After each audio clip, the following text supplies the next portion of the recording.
네, 안녕하세요. 네, 최정인의 기사입니다. 자, 오늘은 19장 법인세계를 시작을 하도록 하겠습니다. 우리 아마 기본 강좌 진행을 하면서 여러분들하고 하면 법인세계 쪽을 이렇게 좀 이렇게 건너뛰었잖아요, 그렇죠? 이 부분 이제 특강 형식으로 여러분들하고 아마 같이 학습을 하시게 될 겁니다. 그래서 이 법인세계 특강 자료는 일단은 그 우리 중급회계 기본 강좌를 들으신 분들 중에서 제가 수업 시간에 법인세계는 여러분들이 법인세법이라는 세법사항의 내용을 어느 정도는 숙지하고 계셔야지 이해가 될 수가 있다. 우리가 통상 그 회계를 얘기를 할 때 제가 이렇게 흔히 그 많이 비유를 하잖아요, 그렇죠? 이게 뭐 하나의 외국어를 공부를 하는 것이다. 다만 우리는 숫자를 통해서 그 정보를 전달할 뿐이다라고 말씀드렸는데, 여러분들이 공부하시는 세법 역시 어떻게 본다면 또 하나의 외국어가 되는 거거든요. 근데 이게 법인세 회계이다 보니까 한쪽은 회계, 한쪽은 법인세. 그러니까 다른 외국어로서 또 다른 외국어로 설명하는 꼴이 돼버리는 거예요. 그러니까 여러분들이 단순히 중급 회계 정도만 공부를 하신 다음에 이 법인세 회계를 공부를 하신다면 사실 이게 외계어가 될 수밖에 없죠. 그래서 일단은 여러분들한테 아마 부탁 말씀드렸던 것이 아마 세법을 어느 정도는, 그치, 법인세법이죠. 법인세법을 어느 정도는 공부를 하신 다음에 이 부분을 수강하셔야 된다. 그래서 제가 특강 형식으로 뒷부분을 빼겠다 이렇게 말씀드렸어요. 자, 기본적으로 이 특강의 수강 대상은 중국회계 기반공자를 수강을 하고 계시거나 아니면 완료를 하시거나 이런 분들로서 법인세법 과세 표준까지는 기본적으로 수강이 되셨으면 합니다. 물론 이게 법인세 과세 표준까지가 아니다라고 한다면 이게 최소 이제 각 사업연도 소득금액의 산정까지는 여러분들 어느 정도 공부를 하셔야 되고, 그래서 세무조정이 뭔지, 소득 처분이 어떻게 되는지, 이중 세무조정은 어떻게 움직이는지, 입금 항목 그러면 송금 항목이 어떤 것들이 있는지, 뭐 물론 아주 세부적이고 구체적인 세법상의 내용이 아니더라도 이런 기본 골격 정도는 알고 계셔야지 이 내용을 이해를 하실 수가 있다라고 말씀드릴 수가 있을 것 같고요. 또 한 가지는 뭐 우리 학원에서 수강을 하지 않으시더라도 이제 법인세법을 흔히들 학생들이 조금 이렇게 꺼려하죠. 조금 어려워하실 수가 있단 말이에요, 그렇죠? 그래서 법인세법, 법인세 회계와 관련된 내용이 개념이 잘 안 잡혀 있다라고 생각하시는 분들은 오늘 제가 진행을 하는 이 그 특강을 한번 들어보시면은 이게 이렇게 해서 움직이게 되는구나라는 여러분들 아시게 될 거다라고 자신 있게 말씀드릴 수가 있을 것 같아요. 자, 그리고 이번 강좌의 목적은 뭐 지금 당장 이제 시험을 앞두고 바로 시험에 적용을 하기 위한 이런 상황까지는 아니에요. 우리 지금 기본을 탄탄히 다져나가는 그 과정이니까. 그래서 법인세계와 관련된 기초 개념을 다지는 것이 이번 강좌의 목적이다라고 생각을 해주시고, 그것 때문에 일부 내용 중에서 조금 지엽적인 부분 아니면 좀 난이도가 있는 부분이 있어요. 예를 들어서 뭐 전환사채, 복합금융상품에 관련된 뭐 기간 내 배분 이런 부분들은 조금 어렵거든요. 그 1차에서는 거의 출제가 안 되고 2차에서도 나오더라도 학생들이 조금 어렵게 느껴지는 이런 부분이 있단 말이에요. 그러니까 이런 부분들은 이제 후속적인 강좌에다가 맡길게 될 겁니다. 그래서 이런 부분은 뭐 시마나 객관식 또는 2차 강좌 등등 후속 강좌 가서 보시고, 이번 강좌에서는 철저하게 법인세 회계와 관련된 기본 틀을 잘 잡자, 이렇게 여러분들 생각을 하시고 수강을 해주시기 바랍니다. 자, 시작 한번 해볼게요. 자, 1절에서 다룰 사항입니다. 우리 교재 여러분들이 사용하시는 그 교재에 있는 내용들 그대로예요. 그래서 여러분들은 뭐 교재를 갖고 계시는 분, 뭐 저와 같이 수업을 진행하셨던 분들은 교재 보시면서 수업 들으시면 되고요. 그렇지 않고 우리 교재가 없으신 분들은 뭐 여기에 나와 있는 내용 정도만 여러분들 보셔도 충분할 거니까 그렇게 참고를 해주시고 시작을 하도록 하겠습니다. 자, 19장에 있는 제 1절입니다. 1절은 법인세와 관련된 정말 기본적인 개념들 정리를 하시는데 이게 너무너무 사실 중요해요. 대부분의 경우에는 이 부분을 누락시키고 본 과정만 공부를 하다 보니까 나중에 막히게 되는 거거든요. 그래서 일단 기본적인 의의가 상당히 중요하다는 거 여러분들 생각을 해주시고 시작을 해보도록 하겠습니다.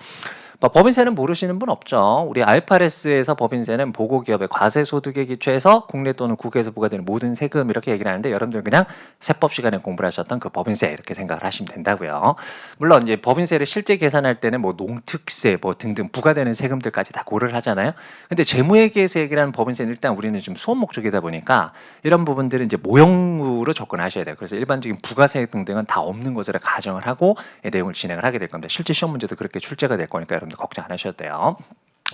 자, 법인세의 목적은 이 법인세를 다루다 보면은 뭔가 이게 그 기업의 경제적 현상에 영향을 미치게 되겠죠. 여러분들 뭐 세법 어느 정도는 알고 계시는 전자에서 지금 진행한다고 말씀드렸으니까, 법인이 소득이 발생을 했어요. 그럼 세금을 내야 되는 거잖아요. 그렇지? 그럼 세금이 내면 순자산이 감소하게 될 거 아니에요. 그럼 재무회계에서는 순자산 감소를 자본거래가 아닌 다음에 비용이라고 얘기를 하잖아요. 그죠? 그 비용이 나타날 수가 있는 거야. 그럼 이걸 재무제표에 반영을 해주셔야 될 거 아닙니까? 때에 따라서는 내야 될 세금 중에서 아직 덜 낸 세금이 있어요. 그럼 내야 될 의무가 있잖아요. 이게 부채란 말이야. 법인세와 관련된 부채 또는 자산도 나타날 수가 있거든요. 그래서 법인세를 적용을 하다 보니까 기업에게 어떤 권리 의무, 즉 자산과 부채가 생길 수도 있고요.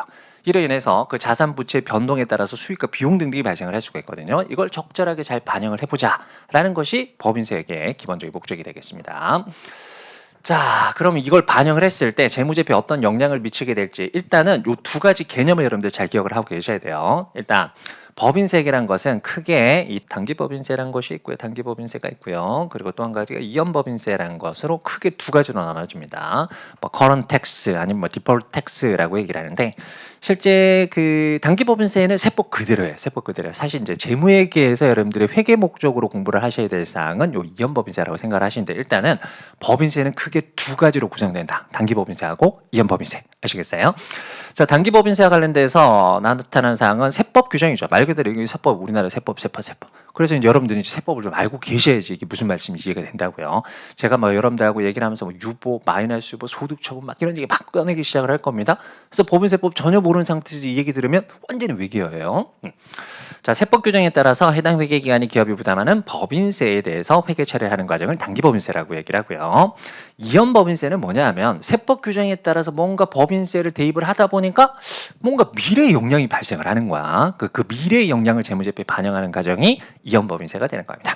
이연법인세는 뭐 deferred tax라고 얘기를 하고요. 단기법인세에 대한 회계 처리가 미래 회계 기간의 법인세 납부액에 뭐예요? 법인세 납부액에 영향이 있을 때, 그럼 법인세 납부액에 영향이 있다는 얘기는 나중에 법인세가 늘어날 수도 있고 나중에 법인세가 줄어들 수도 있는 거예요.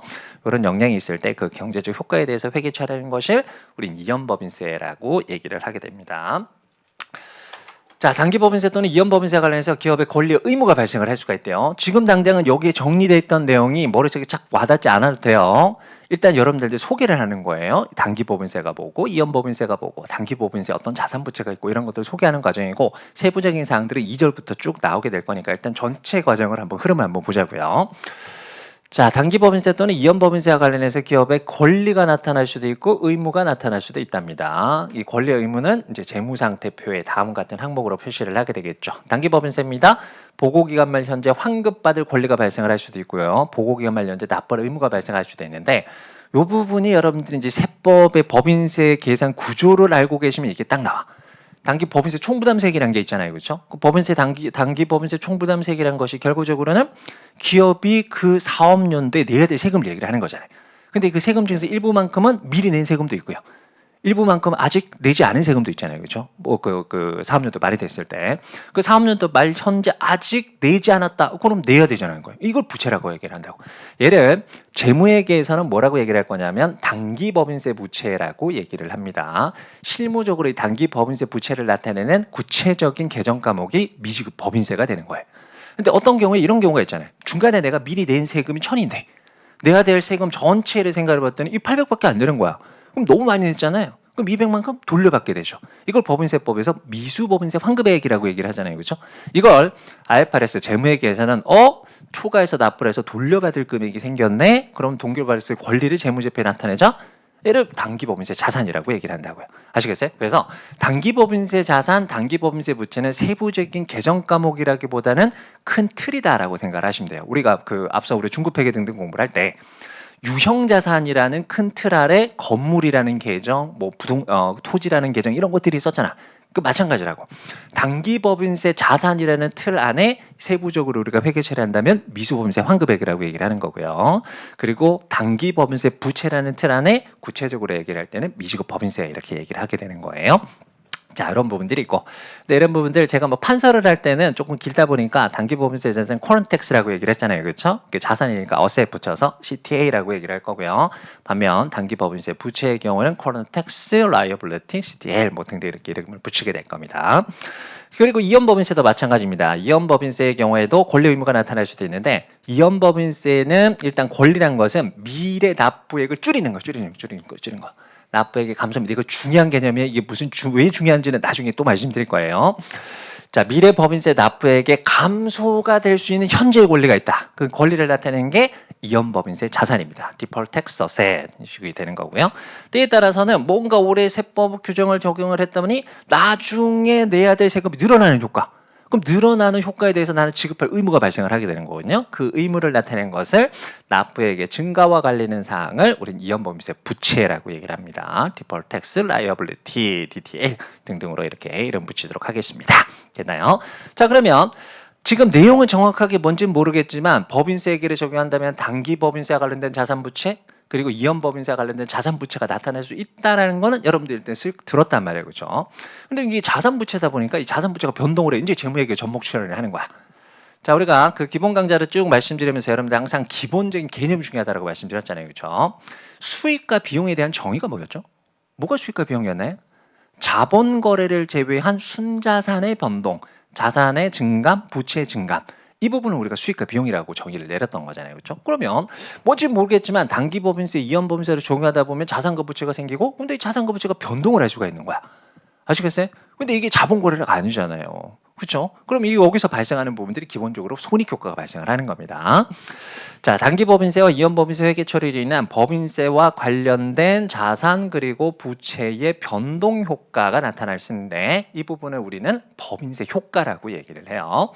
이 법인세 효과는 법인세 비용 또는 수익으로 처리를 합니다.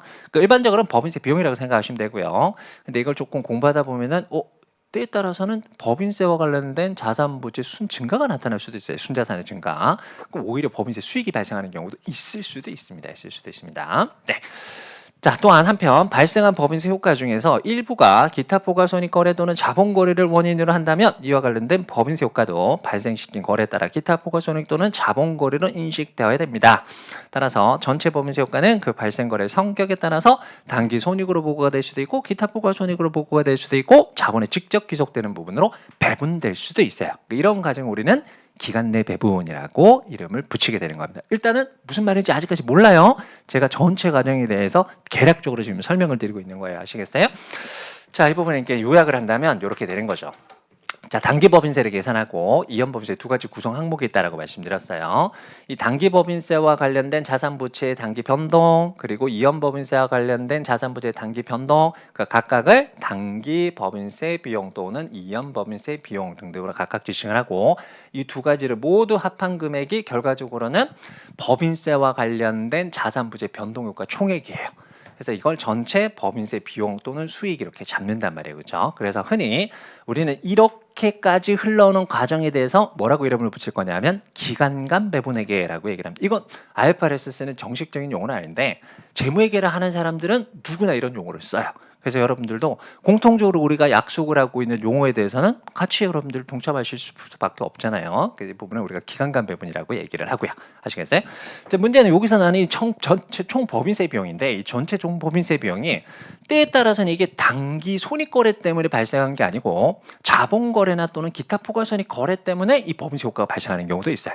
근데 그 부분을 다시 그러면 원인에 따라서 재배분하는 절차가 나오는데 그 재배분하는 절차를 우리는 기간 내 배분이라고 지칭을 하게 됩니다. 그래서 여기서 계산됐던 전체 총 법인세 비용 있죠? 얘를 다시 한번 배분하자라는 거예요. 어떤 것들은 포괄손익계산세 단기 비용으로 보고하고 어떤 것들은 기타 포괄손익으로 보고하고 어떤 것들은 자본에 직접 반영을 하자. 이런 과정을 우리는 기간 내 배분이라고 얘기를 하는 겁니다. 아시겠어요? 그래서 요 표시 그대로 여러분들 순서대로 공부를 하시면 돼요. 그래서 첫 번째는 단기 법인세와 관련된 사항 공부하시고 두 번째는 이연 법인세 공부하시고 세 번째는 기간 내 배분 여기까지 쭉 진행을 해주시면은 법인세에 관련된 모든 사항이 마무리가 되는 겁니다. 아시겠어요? 네. 자, 법인세와 관련된 기본적인 개념, 자 기초 정리 좀 한번 해보도록 할게요. 일단은 이게 법인세액이잖아요. 법인세액이니까 법인세 계산 구조를 모르는 상태에서 이걸 적용할 수는 없어요. 그래서 항상 제가 이 특강은 언제 진행을 하셔야 된다? 법인세를 어느 정도 공부를 하고 난 다음에 여러분들 공부를 하셔야 된다라고 말씀드렸어요. 그리고 이 구조를 알고 계시면 이게 세법에서 나오는 구조거든요. 이 세법에서 나오는 구조를 알고 계시면 여기서 걸 따다가 여러분들이 재무회계 전문만 처리를 해주시면 되는 거야. 아시겠어요? 기본적으로 법인세에 관련된 법인세와 관련된 계산 구조는 여러분 꼭 숙지를 해주시기 바랍니다. 이건 뭐 제가 지금 재무회계 강의를 하고 있긴 하지만 세법에서도 반드시 필요한 거잖아요. 그러니까 여러분들 세법 공부하실 때도 마찬가지인 것 같아요. 그 제 강의 스타일하고 좀 뭐 연관돼서 생각을 한다면 항상 여러분들이 큰 그림을 만들어 놓고 여기다 살을 붙여 나가셔야 되는데 너무 이게 나무만 이렇게 보고 있다면 숲이 안 보이는 경우가 많아요. 그러니까 여러분 세법 공부하실 때 마찬가지야. 법인세법 공부하시려면 가장 먼저 하셔야 될 사항이 이거 기억하시는 거예요. 이게 법률 규정에 따라 이렇게 계산하기로 했으니까. 법인세법 아니고 소득세법도 마찬가지거든요. 소득세법 공부하실 때 가장 먼저 뭐부터 공부하셔야 돼요? 소득의 종류가 뭔지 이거부터 확인하셔야 되고 각 소득별로 금액 계산을 어떻게 하는지 이 각각 이 구조 전체가 나온 다음에 살을 붙여주셔야 되는 거지 너무 세부적인 사항들만 쳐다보시면은 큰 구조가 안 보일 수밖에 없거든요. 여러분들 방법 그렇게 꼭 가져가시기 바랍니다. 일단 법인세법에 법인세법상 나오는 계산 구조가 이렇게 돼 있는 거 맞죠, 여러분들? 세법 공부하셨잖아요, 그렇죠? 자, 첫 번째 어디서 시작하시고요? 법인세 비용 차감 전 순이익에서 시작을 하죠, 그렇죠?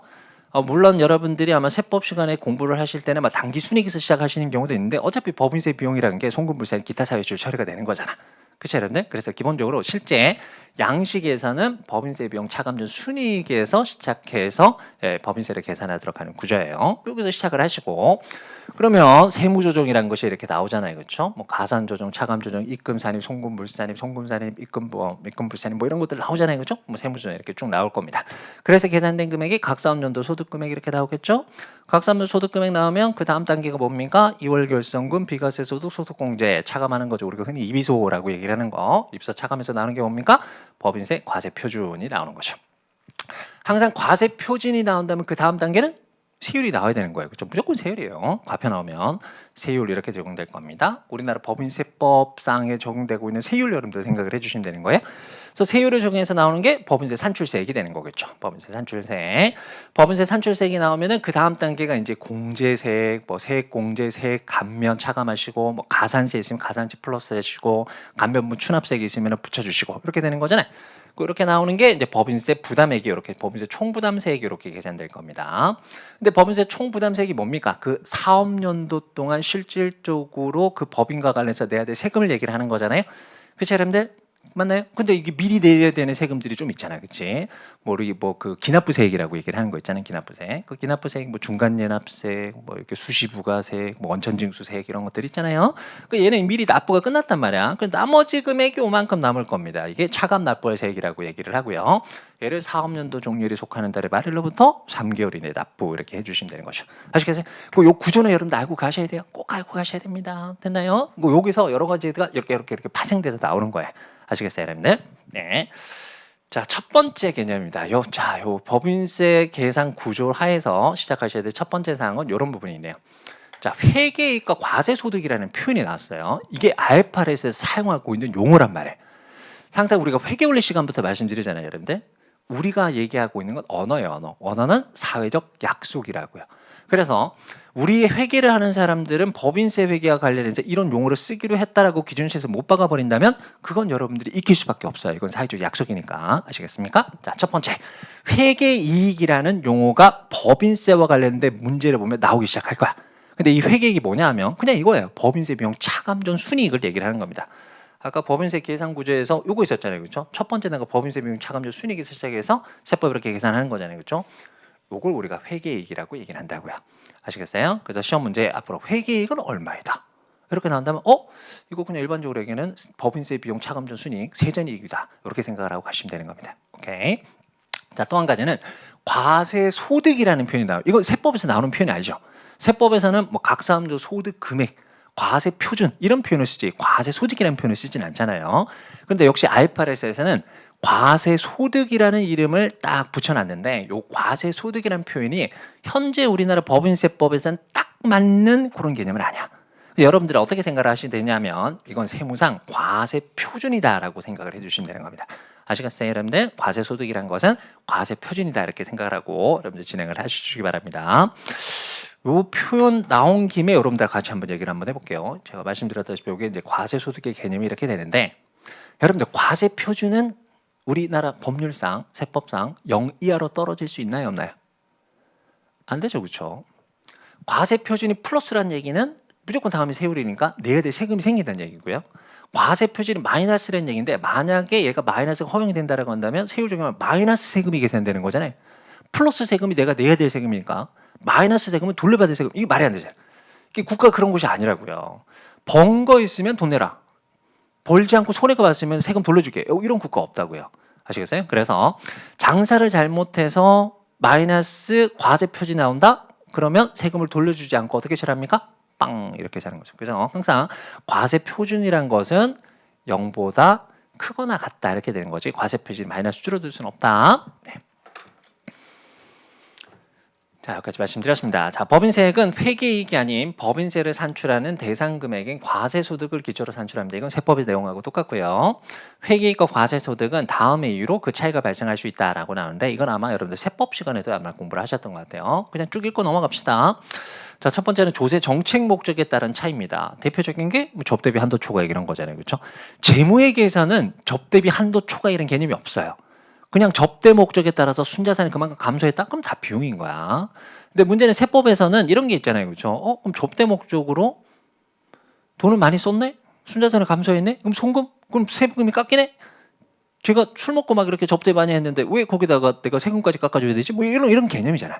그래서 어느 정도까지만 법인세를 송금으로 인정을 하는 거잖아요. 그렇죠? 이게 이제 저세 정책 목적에 따라 차이가 발생하시는 부분이고. 자, 두 번째 손익인식 시점은 재무회계하고 세법하고는 좀 많이 차이가 나죠.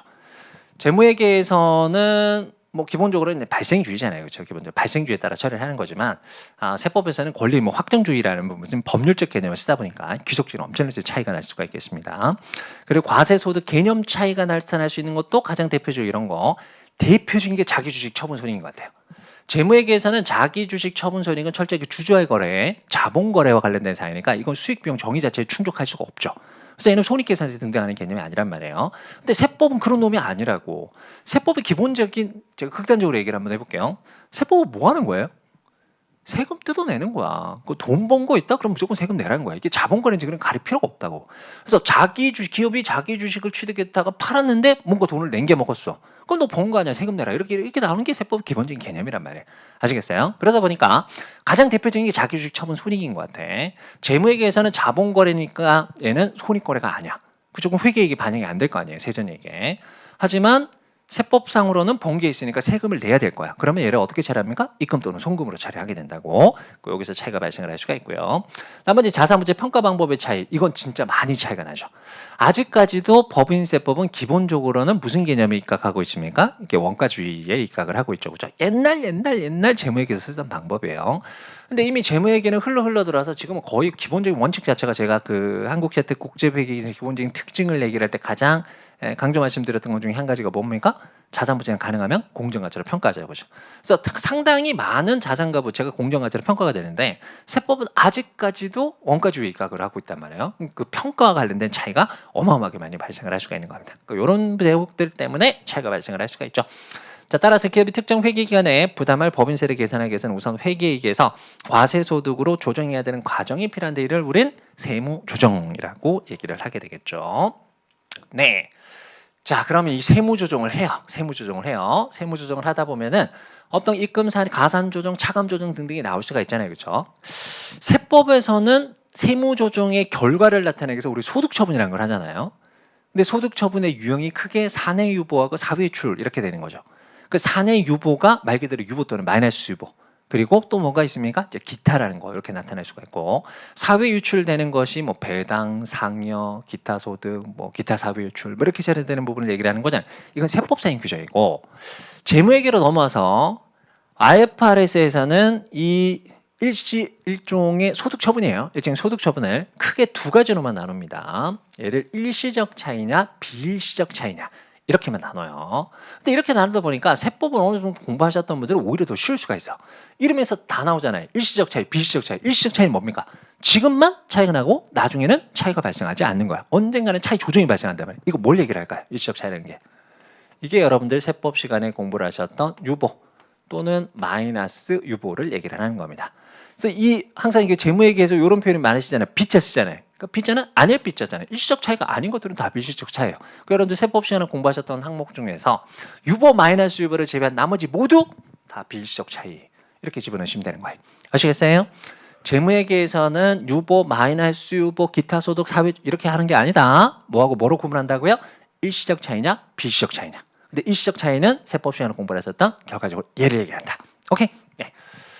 자, 일시적 차이는 재무상대표상 자산부채 장부금액과 세무상 당해 자산부채에 기속되는 금액인 세무기준액의 차이로 발생하고 미래기간에 해당 자산부채 소멸함에 따라서 해석한다. 그 세법 공부하셨으면 무슨 개념인지 이해가 되셨죠? 여기서 말하는 요 장부금액이란 것이 기업회계상 장부금액 우리가 지금까지 공부를 하고 있었던 그리고 여기서는 세무기준액이라는 재무회계 용어가 나오는데 이 세무기준액의 세법 시간을 공부했던 세법상의 자산부채 장부금액을 얘기를 하는 거예요. 아시겠어요, 여러분들? 그럼 이 두 가지가 차이가 발생한다면 무슨 소득 처분이 나오죠? 유보 또는 마이너스 유보가 나오잖아. 유보 또는 마이너스 유보는 항상 언젠가는 추인된다고요. 추인. 그래서 얘를 일시적 차이라고 얘기를 하게 되는 거예요. 오케이. 일시적 차이가 발생하는 대표적인 사례는 안 같다? 그냥 쭉 한번 읽어보시면 되죠. 지금 세법 시간을 공부를 하시는 거지. 재무회계에서 중요한 사항은 아닙니다. 자, 그런데 이 일시적 차이를 다음에 두 가지로 구분한답니다. 자, 용어 여러분들 기억하셔야 돼요. 항상 여러분들이 뭔가를 처음 공부를 하실 때는 용어 때문에 헷갈린단 말이에요. 그러니까 용어를 여러분들 잘 숙지를 해놓고 가시면은 그런 어려움이 상당히 해소될 수 있어요. 자, 첫 번째가 가산할 일시적 차이가 있고요. 차감할 일시적 차이가 있습니다.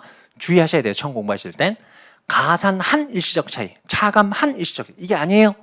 뭐라고 표현되어 있다고요? 가산할, 차감할. 그럼 이거는 지금 한다는 얘기예요? 나중에 한다는 얘기예요? 나중에 하겠다는 얘기예요. 얘는 나중에 가산할 일시적 차이.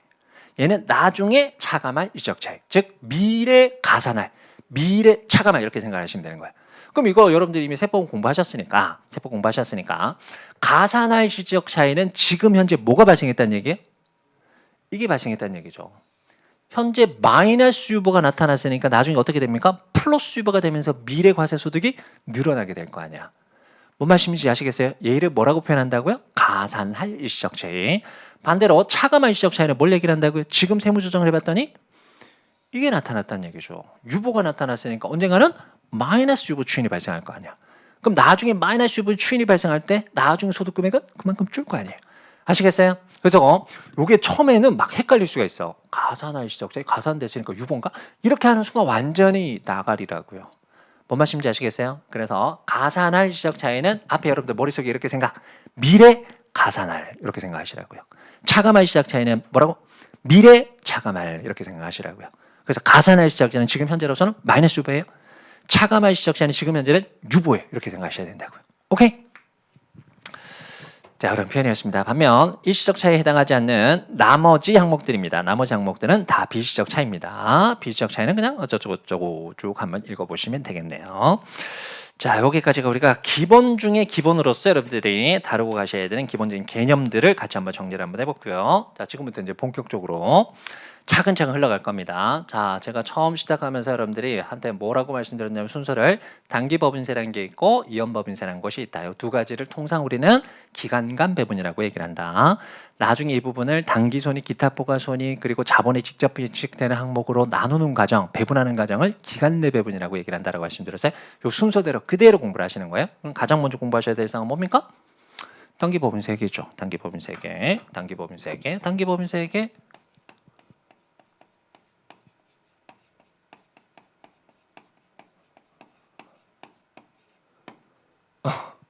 이게 답이에요. 단기법인세계는 사실 제가 말씀드릴 사항이 아닙니다. 단기법인세계는 말 그대로 세법 규정에 따라서 법인세액을 계산하는 과정이에요. 그러니까 이건 뭐 김문철 선생님이나 이배용 선생님이나 고선미 선생님이나 여러분들 세법 선생님한테 공부를 하셔야 될 사항이에요. 그래서 세부적인 사항들은 다 세법 선생님한테 공부를 하시고 이건 이제 재무제표에 어떻게 반영할지 여기에 대해서만 저는 말씀드리면 될 것 같아요. 자, 단기법인세랑 회계기간의 과세소득에 대해서 기업이 납부할 또는 환급받을 법인세를 말합니다. 단기법인세에 계산은 단기법인세 산출하고 이와 관련된 기업의 권리 의무 및 그 변동에 대해서 회계 처리한답니다. 회계 처리 한번 봅시다. 자, 기업은 보고기한 말을 기준으로 결산을 수행하죠. 그리고 회계이익을 산정합니다. 이렇게 산정된 회계이익을 기초로 세법 규정을 적용해서 과세소득을 계산하고 기업이 그 회계기간과 관련해서 부담할 법인세액을 산정하는데 이같이 산정된 법인세 부담액이죠. 단기법인세라고 얘기를 합니다. 여기서 이름 하나. 법인세 부담액이 나왔어요. 법인세 부담액. 이 법인세 부담액이 곧 단기 법인세를 얘기를 합니다. 말 그대로요. 말 그대로. 단기 부담에 대해 법인세 총부담세액이 1000만큼 나왔어요. 기업은 무조건 그만큼 내야 돼. 아시겠어요? 하나도 낸 게 없다라고 한다면 보고기간 말 현재로서는 그 금액이 전부가 단기보험세 부채가 되는 거고요. 일부 냈다라고 한다면 나머지 금액이 단기보험세 부채가 되고 너무 많이 냈다라고 한다면 오히려 돌려받게 되겠죠. 그걸 단기보험세 자산 이렇게 표현하면 된다고요. 그래서 기본적으로 제일 중요한 개념은 단기보험세 총부담세액이야. 얘를 재무회계에서는 법인세 부담액이라고 얘기를 한다고요. 이 법인세 부담액을 뭘 얘기를 한다고요? 단기법인세라고 이름을 붙였다고요. 네. 자, 단기 및 과거 기간에 대한 단기 법인세 중 보고 기간만 현재 납부되지 않은 부분이 있습니다. 뭘 얘기를 한다고요? 아까 설명드렸다시피 단기 법인세가 법인세 총 부담액을 얘기를 한다고 말씀드렸잖아요. 1,000 이렇게 계산이 됐어요. 근데 보고금이 이제 납부되지 않은 부분이 있다. 그럼 내야 되는 거잖아요. 1,000 중에서 200만 납부를 하고 아직 800만큼 남아 있다. 얘를 내야 될 의무. 얘를 단기 법인세와 관련된 의무. 이름을 단기 법인세 부채 이렇게 잡아주시면 된다고. 얘를 단기 법인세 부채로 인식을 합니다. 자, 만일 과거 기간에 이미 납부한 금액이 그 기간 동안 납부해야 될 금액을 초과했다면 뭡니까? 중간 연합 등등을 한 금액이 이미 1,200이야. 근데 올해 전체 법인세 총 부담세액을 계산했을 때 1,000밖에 안 돼. 너무 많이 낸 거잖아요. 그렇죠? 이건 돌려받는 거지. 자, 그 초과 금액 즉 환급받을 부분을 단기 법인세 자산으로 인식을 합니다. 얘를 실무적으로 미수법인세 환급액이라고 얘기를 하죠. 자, 이 경우 단기 법인세 부채 또는 자산은 보고기 말까지 제정되었거나 실질적으로 제정된 세율을 상해서 과세 당국에 납부할 것으로 예상되는 금액으로 측정을 합니다. 무슨 세율 적용하셔야 되는 거예요? 단기 세금을 계산하고 있다니까? 단기 세율 적용하는 거지 뭐. 이건 당연한 얘기예요. 네. 자, 얘를 여러분들하고 같이 이 법인세 계산 구조하고 붙여서 한번 생각을 한번 해보도록 하자고요. 아까 말씀드렸잖아. 이 계산 구조는 여러분들이 꼭 숙지를 하고 계셔야 된다고요. 단기 법인세와 관련해서 가장 중요한 개념은 결과적으로 얘기를 한다라는 겁니다.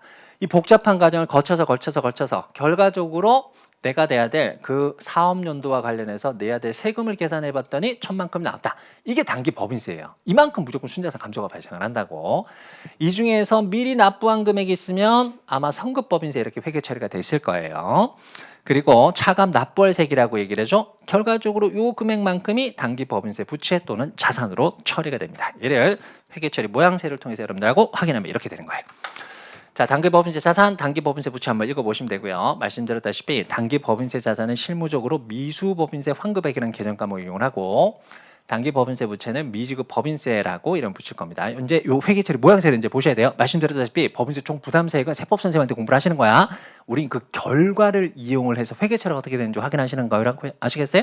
네. 자, 일반적으로 이렇게 나오겠죠. 기중 납부, 뭐 중간 연합, 대부분 원천 징수가 많겠죠. 또는 중간 연합. 그 금액이 나타난다고요. 이때는 선급법인세 이렇게 처리를 할 겁니다. 기중에 세금을 냈다라고 해서 바로 비용 처리를 하진 않아요. 예를 들어서 이 금액이 한 200 정도가 이렇게 있는 거야. 200. 그럼 200만큼 미리 납부를 하고 선급법인세 이렇게 잡아놓고요. 이제 기말 가서 이제 세무조사 막 들어가겠지. 그렇죠? 그래서 법인세 이제 계산 구조 쭉 끝났다고. 그래서 법인세 총 부담세액이 1,000만큼 나온 거야. 그럼 1,000만큼의 세금을 내야 되는데 이미 200만큼 낸 게 있으니까 어떻게 하고요? 200만큼의 선급법인세는 까고요. 그럼 나머지 800만 내면 될 거 아니야. 그 800에 해당했던 금액을 미지급 법인세 이렇게 나올 텐데 이 미지급 법인세가 단기 법인세 부채라고요. 아시겠어요, 여러분들? 됐나요, 됐네? 그 금액만큼의 순자산 변동 효과를 법인세 비용 이렇게 처리를 하게 될 겁니다. 오케이.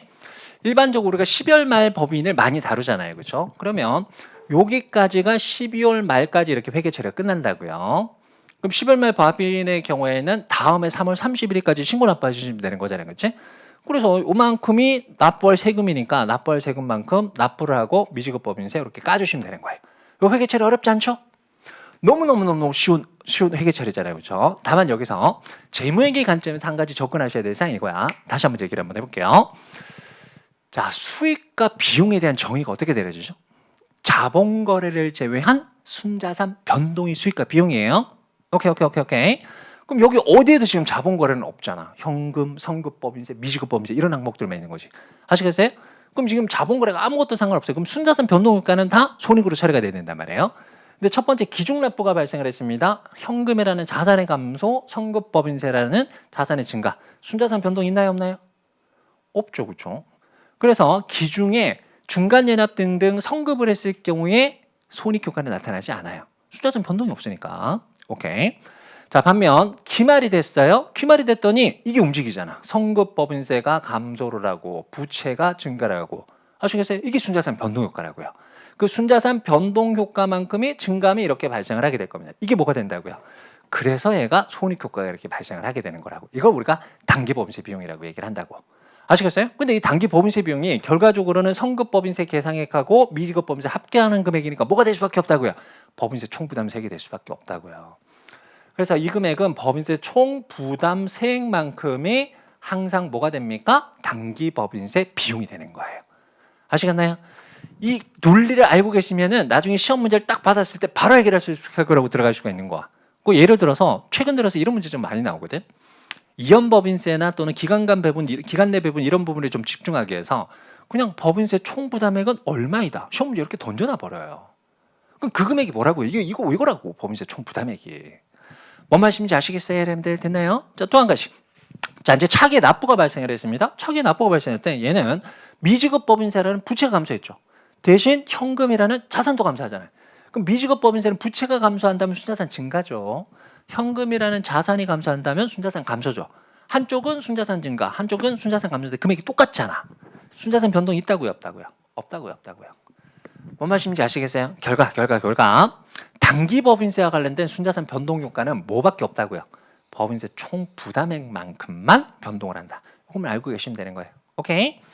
하단에 있는 회계 처리는 환급이 발생하는 경우입니다. 환급이. 뭐 얘만 한번 들고 갈게요. 자, 기중에 낸 세금이 1,200이에요. 1,200. 근데 법인세 총부담세 계산해 봤더니 1,000밖에 안 돼. 말씀드렸다시피 법인세 총부담세가 항상 단기 법인세 비용이라고 말씀드렸죠. 근데 선급 법인세를 얼마만큼 까야 되는 거예요? 1,200만큼 까야 되는 거잖아, 그렇지? 그럼 200만큼 빵꾸가 이렇게 나게 될 거라고. 200 뭐가 된다고요? 미수법인세 환급액. 아시겠어요? 이렇게 계산되는 겁니다. 자, 차기에 이번에는 환급이 발생을 하겠죠, 그렇죠? 그럼 미수법인세 환급액 줄이고 현금 들어오는 회계 처리 이렇게 해주시면 되는 겁니다. 오케이, 끝. 연습 한번 해볼까? 자, 단기 법인세 관련된 사항입니다. 자, 엑셀런트 설립된 주식회사 한국의 엑셀런트 회계이익은 100만 원입니다. 여기 회계이익이라는 표현, 이런 식으로 문제가 출제가 될 거라고요. 그럼 법인세에서 회계이익은 뭘 얘기를 한다? 세전이익, 법인세 비용, 차감전, 순이익을 얘기를 한다.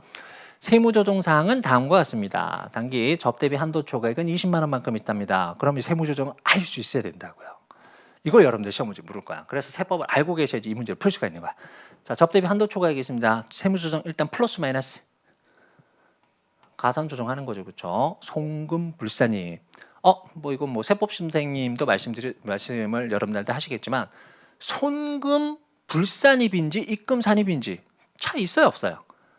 아무 차이 없어요. 송금 불산입이 입금 산입니다. 플러스 한다는 얘기는 똑같은 거야. 송금 산입, 입금 불산입 똑같은 개념이에요. 뭔 말씀인지 아시겠어요? 우린 플러스냐 마이너스냐 이게 중요한 거야. 자, 접대비 한도 초과액은 플러스입니다. 굳이 소득 처분을 해본다면 얘는 기타 사회초 이렇게 처리가 되겠죠. 자, 두 번째 단기말 미수이자 30만 원이 있답니다. 그럼 여러분들 여기도 또 세법 시간에 이거 공부하셔서 이거 재무회계에서도 많이 나오는 개념이거든요. 미수이자는 재무회계에서는 무조건 발생주에 따라 처리해야 되니까 무조건 미수이자가 나올 거야. 근데 세법상으로는 미수이자는 국외 원천을 제외하고는 하나도 인정 안 되죠. 그렇죠? 그럼 미수이자는 없는 거야. 그럼 무슨 세무조정 해주셔야 되는 거야 이만큼? 차감 조정 해주셔야 되겠죠. 그리고 아마 소득 처분은 마이너스 유보 이렇게 나타나게 될 거예요. 됐나요? 자, 엑셀런트 중간 예납세액 15만 원을 납부하고 선급 법인세로 처리를 한 바가 있답니다. 자, 단기 법인세율은 30% 이렇게 나왔어요. 자, 차기 법인세율 변동은 없다. 미리 한번 또 말씀드리죠. 여러분들 아마 세법 시간에 공부를 하실 때는 우리나라 세율이 누진 세율이니까 이게 지금 현재로서는 3단계인가요? 4단계인가? 초과 누진 이렇게 들어가는 거잖아요. 그렇죠? 2억까지 10%, 초과했을 때 20% 이렇게 나가자는 거잖아요. 그렇지? 근데 재무회계에서는 법인세 얘기를 얘기할 때는 모형이거든. 일단 여러분들이 아주 세법도 잘 모르고 재무회계도 모르는데 누진 세율까지 집어넣으면 문제를 못 풀어. 아무도 못 풀어. 아시겠어요, 여러분들? 그래서 여태까지 수십 년 동안 재무회계사 시험 문제에서 법인세 얘기가 나올 때는 단일 세율 형태로 가정에서 여러분들 제시가 됐어요. 오케이? 30%랍니다.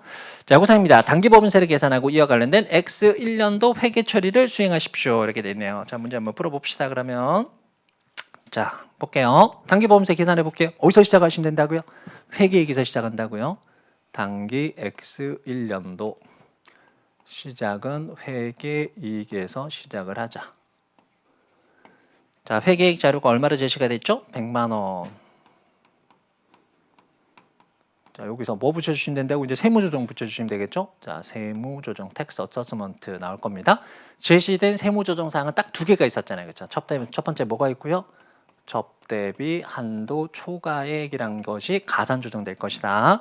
접대비 한도 초과액이 얼마 있었나요? 20만 원. 20만 원만큼 플러스 조정 이렇게 되겠죠? 자, 그리고 또 뭐가 있었습니까? 미수이자 인정되는 것이 아니다. 차감 조정 이렇게 있었어요. 미수이자가 얼마였습니까? 30만 원 이렇게 있네요. 미수이자 30만 원 세무조정 사항은 이게 다다. 그렇게 났어요. 됐나요? 자, 그러면 차감에서 나오는 금액이 총 90만 원만큼 이렇게 계산되겠네요.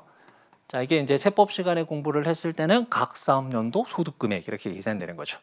그럼 과세 표준 계산하 계산 그 다음에 이비소 차감하셔야 될 거 아니에요, 그렇죠? 그럼 자료에 이비소 없잖아요. 그럼 얘가 과세 표준하고 이 과세 표준에 해당했던 금액을 재무회계에서는 이름을 뭐라고 붙인다고요? 과세 소득 이렇게 붙이게 된다고요. 아시겠어요? 됐나요? 자, 그러면 과세 표준이 나온다면 그 다음 단계 무조건 뭐가 나오면 된다고요? 세율 나오면 된다고요. 세율이 몇 퍼센트로 나와 있습니까? 30%. 30%. 그럼 총 27만 원만큼의 법인세 산출세액이 계산되겠죠. 그럼 산출세액이 나오면 세액공제, 세액감면, 가산세, 감면분, 추납세 고려하셔서 법인세 총부담세 계산하시면 되는데 자료 있어요, 없어요? 없다고요. 말씀드렸죠. 재무회계는 모형이라고 모형. 실질적인 세법을 다루고 있는 게 아니라고. 이걸 어떻게 경제적 효과를 재무제표에 반영하는지 이 논리만 여러분들 알고 가시면 된다고요. 그래서 시험 문제 세액공제, 감면 이런 자료 없으면 무시하고 가시면 되는 거예요. 아시겠어요, 여러분들? 결과적으로 이 금액이 뭐가 됩니까? 법인세 총 부담세액이 되는 것이다. 됐나요? 이 금액이 가장 중요하다라고 말씀드렸잖아요, 그렇죠? 이 금액만큼이 단기 법인세 비용이라고. 이만큼 기업의 순자산을 감수하게 될 수밖에 없으니까.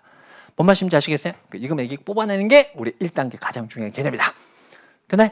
자, 그러면 회계 처리 한번 보도록 합시다. 자, 회계 처리는 기중입니다.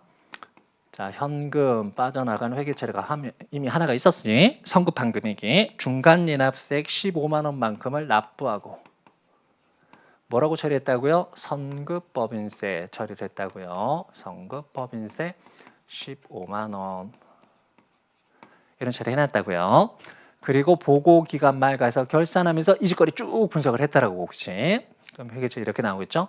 일단 단기 법인세 비용입니다. 단기와 관련된 사항 얼마 잡아주시면 된다고요? 이 금액 27만 원. 27만 원 잡아주시고 27만 원 중에서 이미 납부한 금액이 성급법인세가 있었잖아. 그럼 성급법인세 15만 원만큼 이렇게 까는 거예요. 그렇죠? 그럼 27만 원 중에 15만 원 납부했으니까 12만 원만큼은 아직까지 납부하지 않았으니까 얘를 사업연도 종료일에 속하는 달에 말일부터 3개월을 납부를 해주시면 되겠죠. 보고기간만 현재로서는 미지급이죠, 미지급. 이 금액이 미지급 법인세 이렇게 되는 거예요. 아시겠어요? 그럼 성급법인세 여기서 생겼다가 이렇게 없어졌으니까 재무상태표에 보고되는 사항은 미지급법인세밖에 없다고. 오케이? 이 미지급법인세 우리 뭐라고 얘기를 한다고요? 단기법인세 부채라고 얘기를 하게 되는 겁니다. 뭔 말씀인지 아시겠어요? 자, 그리고 차기가 됐어요. 실제 납부했겠죠. 별다른 언급이 없으면. 그럼 현금 얼마 납부를 했을까요? 12만 원 납부할 금액 납부를 했겠죠. 그리고 그 12만 원만큼 미지급 법인세 잡혀있던 거 털어주시면 되는 겁니다. 미지급 법인세 이렇게 줄이는 회계 처리 해주시면 되는 거예요. 아시겠나요? 됐습니다. 그럼 재무제 표시할 때 엑셀만 재무상태표에는 단기법인세 부채 즉 미지급 법인세 12만 원 보고를 해주시고 포괄손익계산세는 얼마? 법인세 비용 27만 원만큼을 비용으로 처리를 해주시면 되는 겁니다. 오케이 되셨어요? 자, 우리 단기법인세와 관련된 예제였습니다. 그래서 이 부분은 기본적으로 여러분들 세법 시간에 공부하고 오셨어야 돼요. 오케이. 자, 나머지 단기법인세와 관련해서 정리하실 사항은 자산 부채에 대한 표시입니다.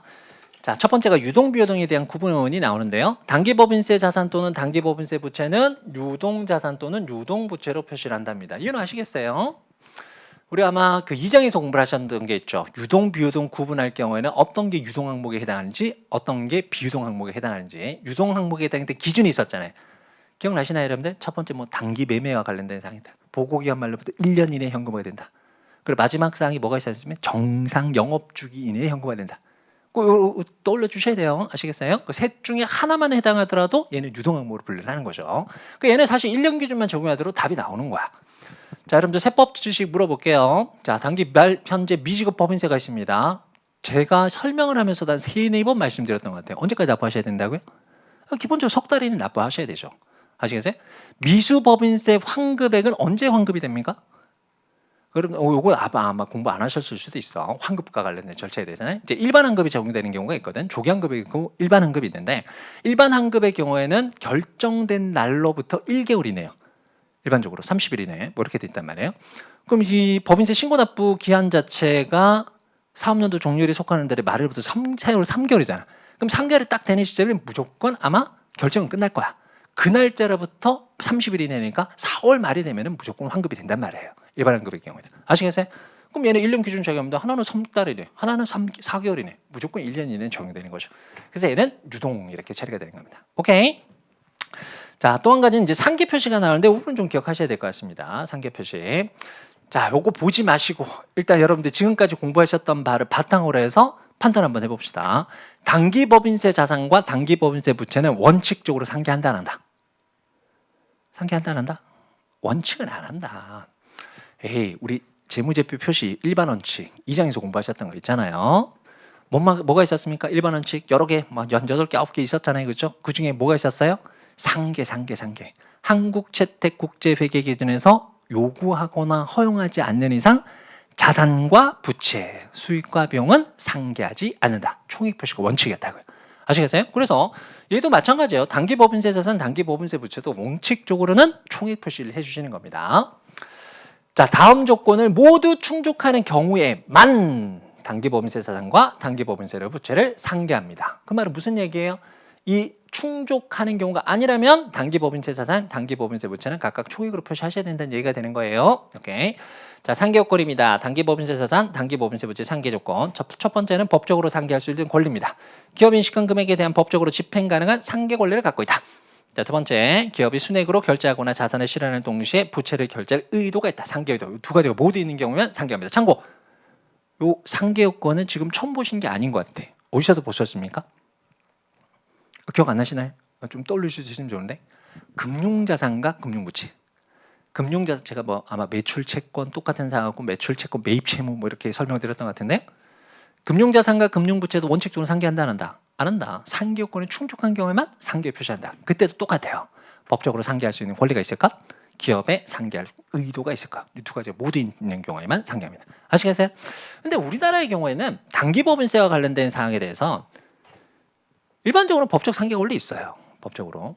이게 말씀드렸잖아요. 내가 성급한 금액이 있다고. 성급법인세를 까고 나머지 미지급법인세 이렇게 되는 거죠. 성급법인세 까고 남는 금액이 돌려받을 금액이 있다면 얘가 단기법인세 자산에 해당했던 미수법인세 환급액이 생기잖아. 그래서 법인 하나만 기준으로 한다면 무조건 상계예요. 무조건 상계. 아시겠나요? 근데 이게 문제가 되는 게 이제 연결회계를 적용할 때는 좀 문제가 되는 거야. 그러니까 연결회계를 적용할 때는 뭐 지배기업의 경우에는 미지급법인세, 종속기업의 경우에는 이렇게 미수법인세 환급에 이렇게 나타날 수가 있거든요. 이 경우에 상계를 할 것이 말 것이 이런 문제가 발생할 수가 있는데 그때는 요걸 대입을 해보시면 된다는 얘기가 되는 거예요. 아시겠어요? 네, 여기까지가 단기 법인세와 관련된 사항들 한번 다뤄봤습니다. 여기까지 진행하시고 이제 잠깐 쉬었다가 자 3절 기업법인세 회계로 들어가도록 하겠습니다.